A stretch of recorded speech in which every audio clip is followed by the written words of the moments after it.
ತುಂಬಾ ಜನ ಇರ್ತಾರಲ್ಲ ಸರ್, ಇಲ್ಲೇನಾದ್ರು ಇನ್ಫ್ಲೂಯೆನ್ಸ್ ಆತರ ಏನಾದ್ರು ನಡೆಯುತ್ತಾ ಮೇಡಮ್ ಇನ್ಫ್ಲೂಯೆನ್ಸ್ ಈಗ ನೀವೇ ನೋಡ್ತಾ ಇದ್ದೀರಾ, ಆಟದಲ್ಲಿ ಬಂದಾದ್ಮೇಲೆ 10 ಜನ ನಿಂತಿರ್ಬೇಕಾರೆ ಅವ್ರ ಪೇರೆಂಟ್ಸ್ ನಿಂತಿರ್ತಾರೆ, ಎಲ್ಲ ನಿಂತಿರ್ತಾರೆ, ಇಲ್ಲೆಲ್ಲ ಪಾಯಿಂಟ್ ವೈಸ್ ಅಲ್ಲಿ ಇಲ್ಲೇ ನಡೆಯುತ್ತೆ ಹೊರತು ಇನ್ಫ್ಲೂಯೆನ್ಸ್ ಅಲ್ಲಿ ಏನು ಮಾಡಲ್ಲ.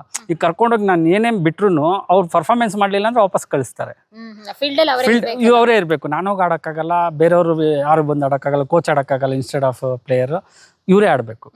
ಅದರಿಂದ ಇಲ್ಲಿ ಯಾವುದು ಇನ್ಫ್ಲೂಯೆನ್ಸ್ ಇರಲ್ಲ. ಸ್ಟೇಟು ಆಯಿತು, ಎಷ್ಟು ದಿನಕ್ಕೆ ಸ್ಟೇಟ್ ಆಯ್ತು ಎಚ್ ಎಸ್ ಆರ್ ಲೆವೆಟ್ ಆಗಿ 6 ರಿಂದ 8 ತಿಂಗಳಿಗೆ ಆಯಿತು ಮೇಡಮ್.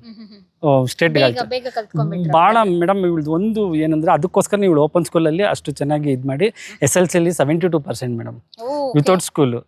ಓಪನ್ ಎಲೆಕ್ಟಿವ್ ಅಲ್ಲಿ ಅಷ್ಟೊಂದು. ಹೌದು ಹೌದು ಅಂದ್ರೆ ನೀವು ಸ್ಕೂಲ್ ಬಿಡಿಸ್ಬಿಟ್ರೆ ಹೌದು ಮೇಡಮ್. ಸ್ಕೂಲ್ ಅವ್ರು ಕೋಚ್ ಹೇಳಿ ಹಿಂಗೆ ಇಟ್ಕೊಬೇಕಿತ್ತಲ್ಲ, ವೀಕೆಂಡ್ ಅಲ್ಲಿ ಕ್ಲಾಸ್ ಮಾಡಿ ವೀಕ್ ಡೇಸ್ ಅಲ್ಲಿ ಸ್ಕೂಲಿಗೆ ಕಳಿಸ್ಬೋದಿತ್ತಲ್ಲ. ಇಲ್ಲ ಮೇಡಮ್, ಏನಾಯ್ತು ಅಂದ್ರೆ ಅವ್ರ ಕೋಚ್ ಒಂದೇ ಮಾತು ಹೇಳಿದ್ ಮೇಡಮ್, ನೀವು ಅವ್ರನ್ನೇನಾದ್ರೂ ನೀವು ಇಂಡಿಯನ್ ಪ್ಲೇಯರ್ ಮಾಡ್ಬೇಕಂದ್ರೆ ಒಂದು ಸ್ಕೂಲ್ ಬಿಡಿಸ್ಬೇಕು, ಆಗುತ್ತಾ ನಿಮ್ಮ ಕೈಲಿ ಅಂತ ಕೇಳಿದ್ರು.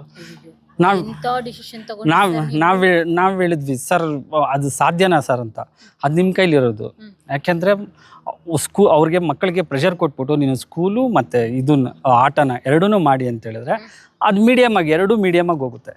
ನೀವು ಯಾವುದ್ರಲ್ಲಾದ್ರೂ ಅಗ್ರೆಸಿವ್ ಆಗಿ ಹೋಗ್ಬೇಕು ಅಂತ ಹೇಳಿದ್ರೆ, ನೀವೇನಾದ್ರೂ ಒಂದು ಸಾಧನೆ ಮಾಡ್ಬೇಕು ಅಂತ ಹೇಳಿದ್ರೆ ಅದರಲ್ಲೇ ಹೋಗ್ಬೇಕು ನೀವು.